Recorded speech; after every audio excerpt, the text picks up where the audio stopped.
حد يسولف دائما.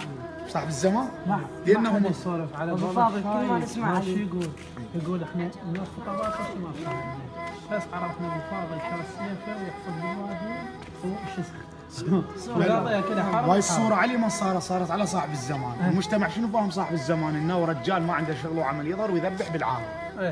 سولفنا بيه من جانب العذاب وتركنا جانب الرحمة. بدل ما يقول ان المهدي رحيم، ان المهدي ليحن على الشيعة كما تحن الام على الابن. بدل ما يقول ان المهدي رحمة الله التي وسعت كل شيء، ان المهدي ليحب الشيعة، شو يقول؟ اول ما يظهر المهدي بسيفه ويقتل 70,000 فتمتلئ له دماء. الشاب من يباع المهدي يظل يخاف النوب، ليش؟ لانه تخيل ان المهدي عبارة عن دماء، عبارة عن سبي، عبارة عن سفك، فهذا خطأ. وانتم شباب